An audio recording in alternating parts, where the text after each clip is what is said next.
대성호 화재 사고로 실종된 선원 11명을 찾기 위한 수색 작업이 성과를 얻지 못했습니다. 구조당국은 이틀째 야간 수색을 진행하고 있습니다. 대성호 화재 사고 원인에 대한 궁금증이 커지는 가운데 선박 위치 정보를 해경에 보내는 V패스가 사고 발생 일주일 전에 꺼진 것으로 확인됐습니다. 문재인 대통령이 제2공항 문제와 관련해 제주도민들의 선택을 지원하겠다고 말했습니다. 대통령 발언을 놓고 해석이 엇갈리고 있습니다. 국방부가 제주에 남부탐색구조부대를 설치하기 위해 내년 예산에 용역비를 포함시킨 가운데 제2공항에 공군부대가 들어올 수 있다는 우려가 도정 질문에서 나왔습니다. 시청자 여러분 안녕하십니까? 뉴스데스크 제주입니다. 제주 해역에서 어선 화재로 1명이 숨지고 11명이 여전히 실종 상태입니다. 구조당국에서는 수색 범위를 확대하고 선체 인양에 나섰는데요. 취재기자 연결해서 자세한 내용 알아보겠습니다. 김항석 기자, 지금도 수색이 이루어지고 있는 거죠? 네, 날이 저물면서 조명탄 170발을 쏘아올리며 야간 수색을 이어가고 있습니다. 현재 사고 해역에는 헬기 4대와 해군 경비함정, 민간 어선 등 32척이 실종자를 찾고 있습니다. 어제 밤샘 수색에 이어 이틀째 수색이 진행되고 있지만 아직 추가 실종자는 발견되지 않고 있습니다. 해경은 오늘 하루 항공기 9대와 선박 41척을 투입해 사고 지점에서 동서 방향과 남북 방향으로 55km까지 9개 구역으로 나눠 실종자를 샅샅이 수색했는데요. 어제는 38km 해역을 수색해도 성과가 없자 범위를 더 넓힌 겁니다. 음파 탐지기와 어군 탐지기를 이용해 가라앉은 뱃머리 부분 등을 수색하고 있습니다. 네, 지금 선체를 인양하고 있지 않나요? 그리고 실종 선원에 대한 부검도 진행되고 있다고 하던데요. 네, 제주대 실습선이 날아오를 사고 해역에 보내 표류 중인 선미 부분을 인양하고 있습니다. 선미에는 침실과 취사실 등이 있는 것으로 알려졌는데요. 현재 8m 정도 남아있는 상태로 오후 4시부터 인양이 시작됐지만 파도가 너무 높아 지금은 중단된 상태입니다. 오늘 오후에는 실종자 가족들이 사고 해역을 직접 찾기도 했는데요. 어제 제주를 찾은 실종자 가족 14명 가운데 8명이 해경 경비함정을 타고 오후 1시에 출발해 사고 지점에 4시쯤 도착했지만 기상 상황이 좋지 않아 잠시 둘러보기만 하고 돌아와야 했습니다. 어제 발견된 60대 한국인 선원에 대한 부검도 진행됐는데요. 익사로 밝혀졌습니다.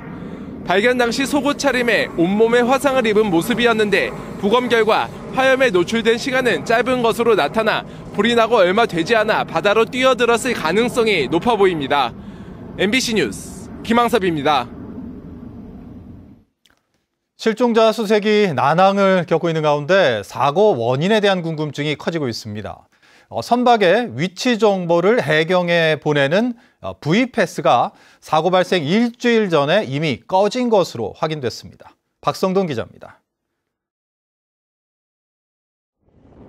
대성호는 사고가 난 날 새벽 3시쯤 바다에 그물을 놓는 작업을 끝내고 인근에서 조업하는 선박과 마지막으로 교신했습니다. 이어 새벽 4시 15분쯤 대성호의 항적 식별 장치가 꺼졌고 해경은 이때쯤 사고가 난 것으로 추정하고 있습니다. 그런데 해경에 보내는 어선 위치 발신 장치인 V패스는 사고 발생 일주일 전인 지난 13일 아침 6시 9분 차기도 서쪽 72km 해상에서 이미 꺼진 것으로 확인됐습니다.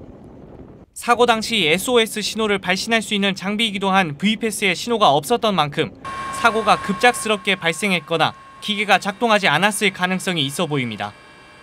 거리가 멀어져서 통달거리가 멀어서 그 신호가 끊어진 게 아니냐 그렇게 이제 추정하고 있는데요. 그 정확한 것은 나중에 더 확인해봐야 될 사항입니다. 사고가 나기 전날 대성호가 예정된 입항 날짜를 지키지 않았던 이유도 궁금증을 불러일으키고 있습니다.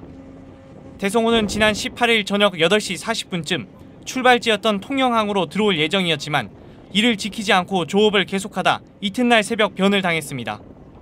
해경은 입항 시간이 늦은 이유를 확인했는지조차 뚜렷이 밝히지 않고 있습니다. 하루 조업이 늦어지던가 해경에 알려야 돼요. 한 서너 시간 후에는 연락을 해봐야 원칙이지. 안 하면 그 직무유기지.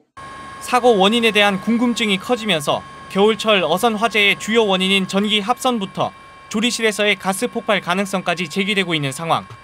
구조당국은 무인 잠수정을 투입해 침몰한 선수를 조사할 계획이지만 해군이 보유한 잠수정 3대 가운데 2대가 수리 중이고 남아있는 한 대도 독도 해역에서 수색 중이어서 원인에 대한 조사는 지연될 가능성이 커 보입니다. MBC 뉴스 박성동입니다.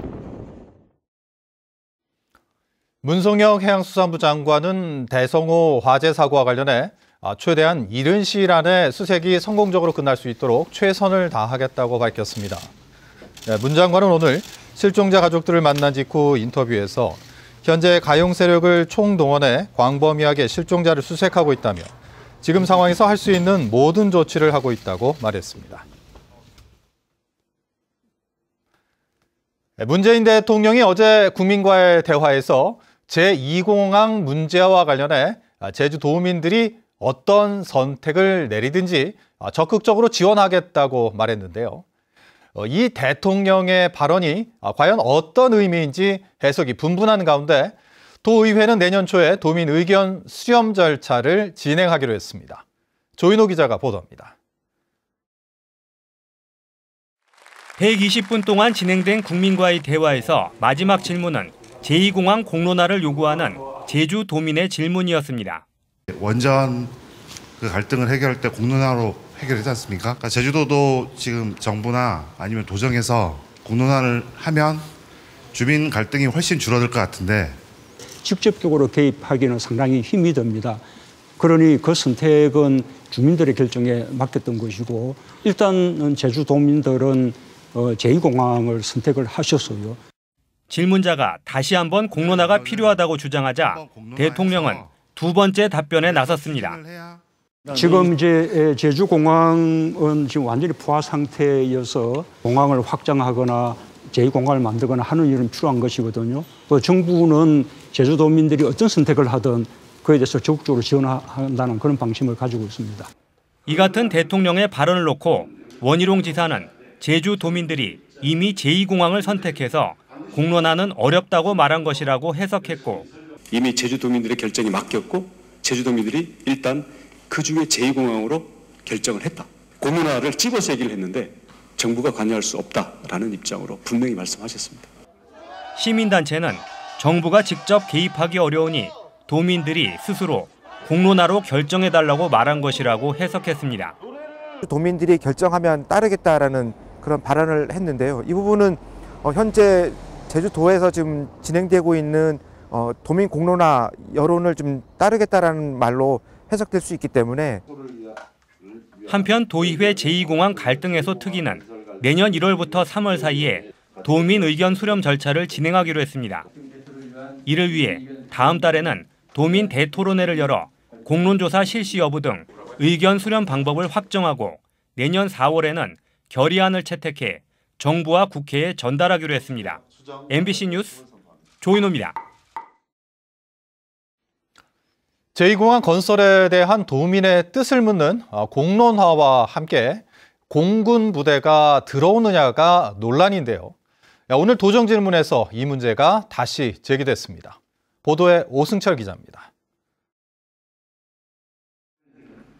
정민구 의원은 공군이 제주에 남부 탐색 구조 부대를 설치하기 위해 내년 예산에 관련 용역비를 포함시켰다며 이는 제2공항을 염두에 둔 것이라고 주장했습니다. 제2공항 건설과 더불어 그 건설 내에 공항 내에 공군 부대를 하나 더 유치하는 그러한 상황으로밖에 인식이 안 됩니다. 원희룡 지사는 처음부터 남부 탐색 구조 부대에 반대했고 제2공항에 들어갈 수 없도록 설계 단계에서부터 차단하겠다고 답했습니다. 제2공항을 군사공항으로 쓰려면 설계 단계에서부터 그게 반영이 돼야 됩니다. 설계에서 군사공항으로의 부분적 전용이라도 배제하도록. 제2공항이나 4.3 특별법 개정 등 현안에 대해서 대통령과 정부 여당을 탓하면서 정작 예능 프로그램에 출연하는 등 본연의 업무를 소홀히 한다는 비판이 나오자 원 지사는 한 발 물러섰습니다.